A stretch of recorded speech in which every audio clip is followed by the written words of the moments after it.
They say a man's home is his castle. It is supposed to be the one place on earth where you are safe. The one place where you can lock the door, close the curtains, and shut out the horrors of the world. But what happens when the horror is already inside? What happens when you lock the door, not to keep people out, but to keep something else in? In 1974, the Smurl family moved into a modest duplex in West Pittston, Pennsylvania. It was a fixer-upper. It was a chance for a fresh start, a place to raise their children and live out the American dream. They were a normal, religious, working-class family. Jack was a Navy veteran. Janet was a devoted mother. They had 4 beautiful daughters. They expected leaky pipes. They expected creaky floorboards. They expected the struggles of paying a mortgage. What they didn't expect was a 13-year war with the unknown. They didn't expect the walls to ooze strange substances. They didn't expect the family dog to be terrified of invisible forces. And they certainly didn't expect a darkness that would torment them while they slept. This is not a movie. This is not a campfire story. This is the case that terrified Ed and Lorraine Warren more than Amityville. This is the story of a family that live in a house possessed not by a ghost, but by a legion. Welcome to the Smurl Haunting. Part 1. The Duplex on Chase Street. 328 Chase Street, Pennsylvania. It wasn't a spooky old mansion on a hill. It was a standard, white-sided duplex in a crowded neighborhood. It looked like every other house on the block. Jack and Janet Smurl bought the property in 1972. It was a double-block home. Jack and Janet and their kids lived in one half. Jack's parents, John and Mary, lived in the other half. It was the perfect setup. Grandparents right next door to help with the kids. A close-knit family unit. For the first 18 months, life was beautiful.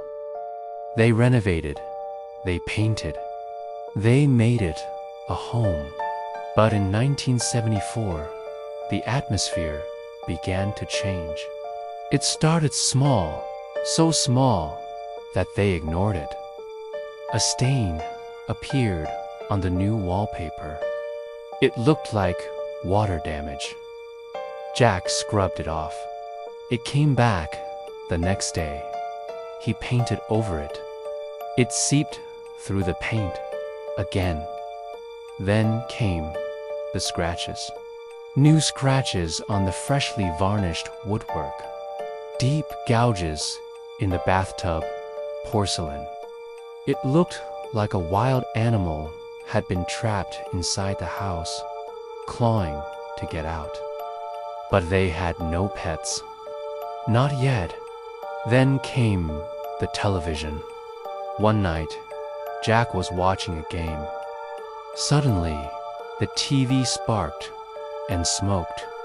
The wiring had melted from the inside out. Jack, being a practical man, blamed faulty wiring. He blamed the age of the house. He was a man of logic. He didn't believe in ghosts. But logic was about to leave 328 Chase Street forever. Part 2. The Smell of Decay. By 1977, the activity was no longer subtle. The house was waking up. The first thing that assaulted them was the smell. Imagine a foul, overwhelming odor, like something rotting in the heat. This smell would appear instantly in the house. It would fill a room, making everyone gag, and then vanish just as quickly. Jack would tear apart the walls, looking for the source. He checked the sewer lines. He checked the basement. He found nothing. Then, the toilets began to flush on their own. Footsteps, heavy enough to shake the ceiling lights, would pace back and forth in the empty attic. Jack's father, John, who lived next door, started hearing it too. He would hear intimate conversations between Jack and Janet through the shared wall. But when he asked them about it the next day, they told him they had been asleep. Whatever was in the house was mimicking their voices. It was learning. It was listening. And then it decided to show itself. One night, Janet was in the basement doing laundry. She felt a coldness wash over her. A cold so deep it hurt her bones. She turned around and saw a black shadow. It wasn't a shadow cast by a light. It was a three-dimensional mass of darkness. It had no face, but she could feel it looking at her. It whispered her name, Janet. She ran up the stairs, heart pounding. She told Jack. Jack told her she was tired. He tried to be the strong husband.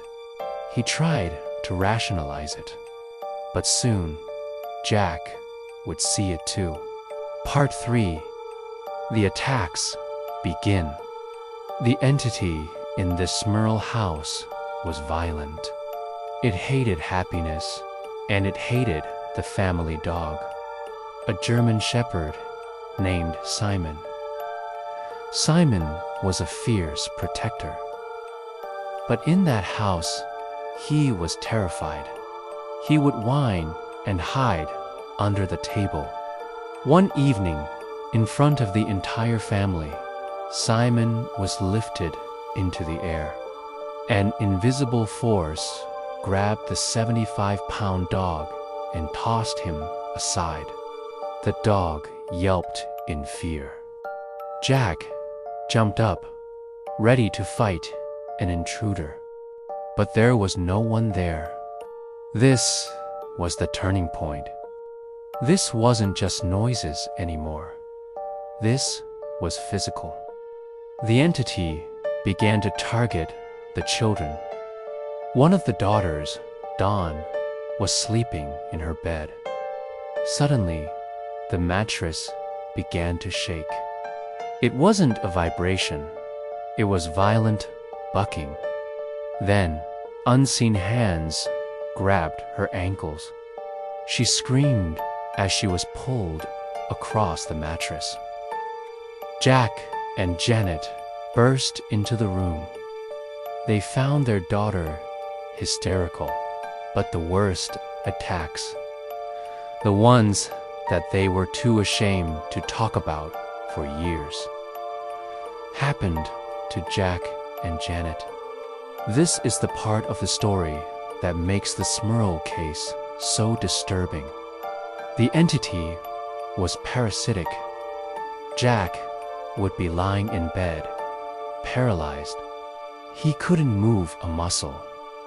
He would see a dark figure hovering over him.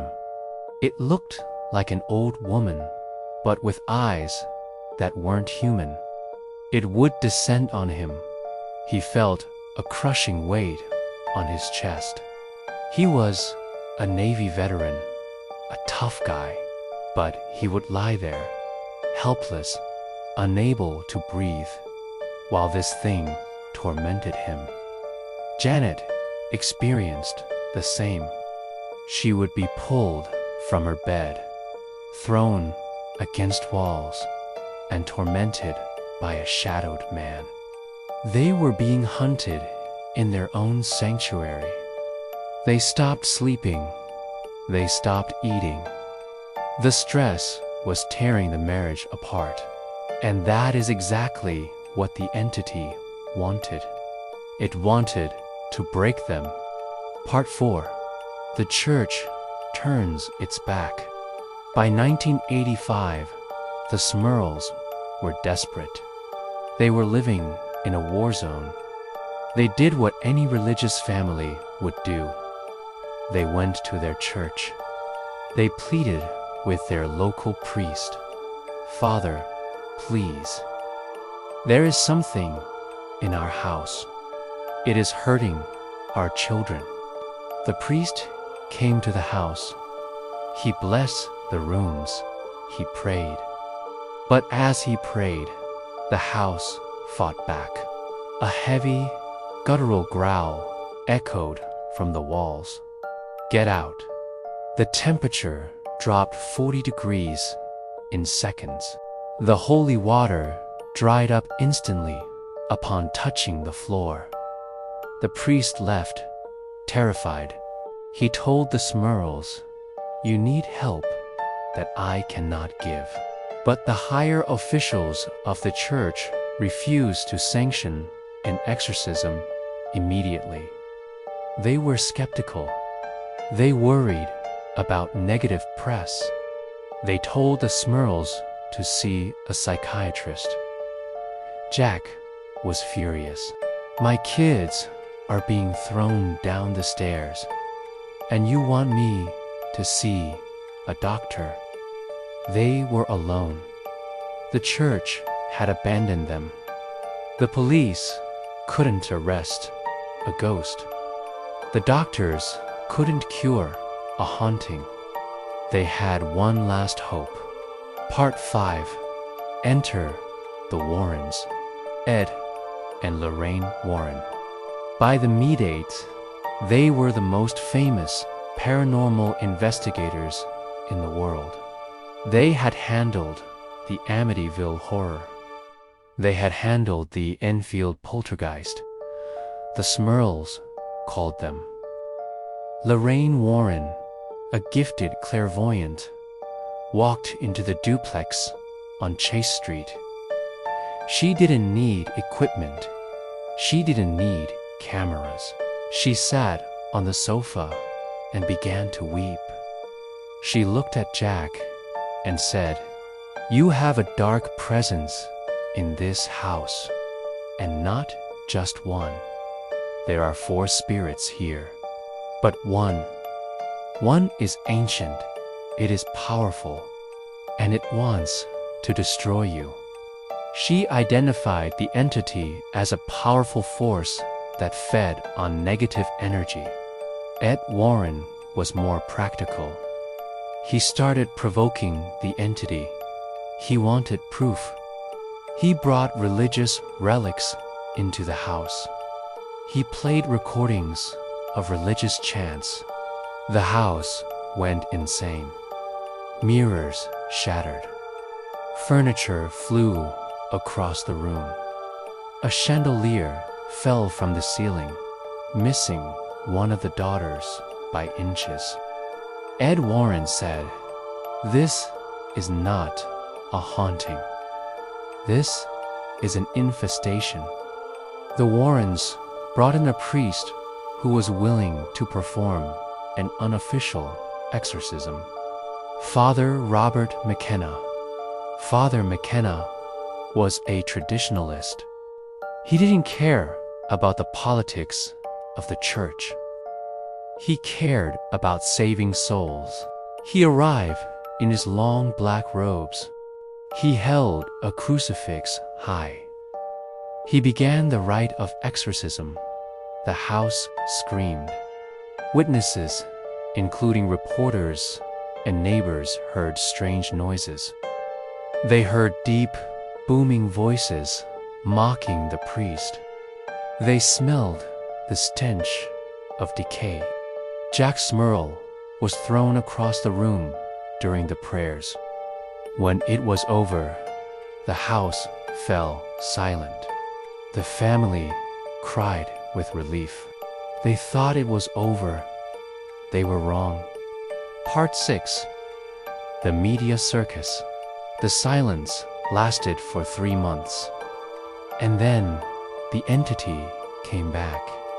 Harder, angry.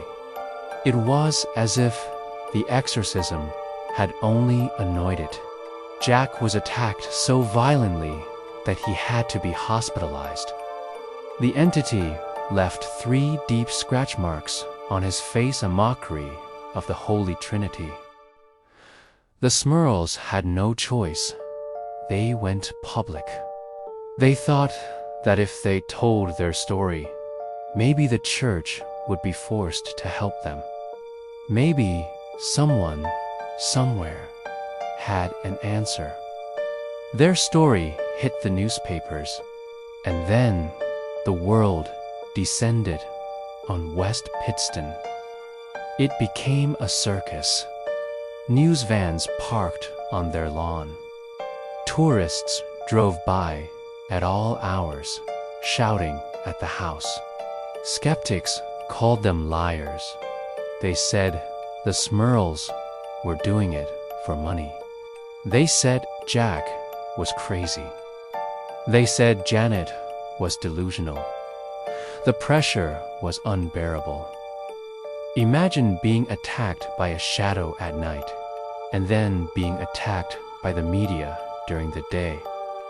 People stood outside their house with signs saying "fake," while inside, the toaster was smoking and the children were being levitated. The Smurls were prisoners. They tried to leave. They went camping for a weekend just to get some sleep, but the entity followed them. In the middle of the campground, in their trailer, the banging started. The shaking started. The entity wanted them to know, you cannot run. You belong to me. Part 7. The Impossible Choice. By 1987, the family was broken. Jack's health was failing. Janet was on the verge of a nervous breakdown. The kids were traumatized. The church still refused a formal, Vatican-sanctioned exorcism. Jack made the hardest decision of his life. He decided to abandon the house. They packed what they could. They left the furniture. They left the memories. They just wanted to survive. They moved to a new town, Wilkes-Barre. They prayed that the entity would stay at Chase Street. For a while, it seemed to work. But the trauma didn't leave, and the entity, it didn't give up easily. Even in their new home, strange things would happen occasionally. A shadow in the corner, a cold spot in the hallway. But it was nothing like the war zone of Chase Street. The distance weakened the connection. The church finally performed a formal exorcism on the Chase Street house after the Smurls left. Subsequent owners reported seeing things, hearing things, but nothing as violent as what the Smurls endured. Why them? Why the Smurls? Lorraine Warren believed that these things happen to test our faith. Others believe the Smurls were just unlucky that they moved into a house that sat on a spiritual fracture line. Part 8. The Legacy of Fear. Jack Smurl died in 2017. Until his dying day, he never changed his story. He was a man who lost his privacy, his dignity, and his peace of mind. He gained nothing from this but pain. The Smurl Haunting remains one of the most well-documented cases in paranormal history. Doctors, police officers, neighbors, and priests all witnessed the impossible in that house. It forces us to ask a terrifying question. We spend our lives working to buy a home. We work to pay the mortgage. We work to fill it with nice things. But do we ever really own it? Or are we just guests? The entity at 328 Chase Street was never fully explained. It was never given a name. It was just there, waiting. And perhaps it is still there. If you ever drive through West Pittston, Pennsylvania, you can still see the house. It looks normal. It looks quiet. But the neighbors still talk. They talk about the nights in the 1980s when the screams echoed through the street.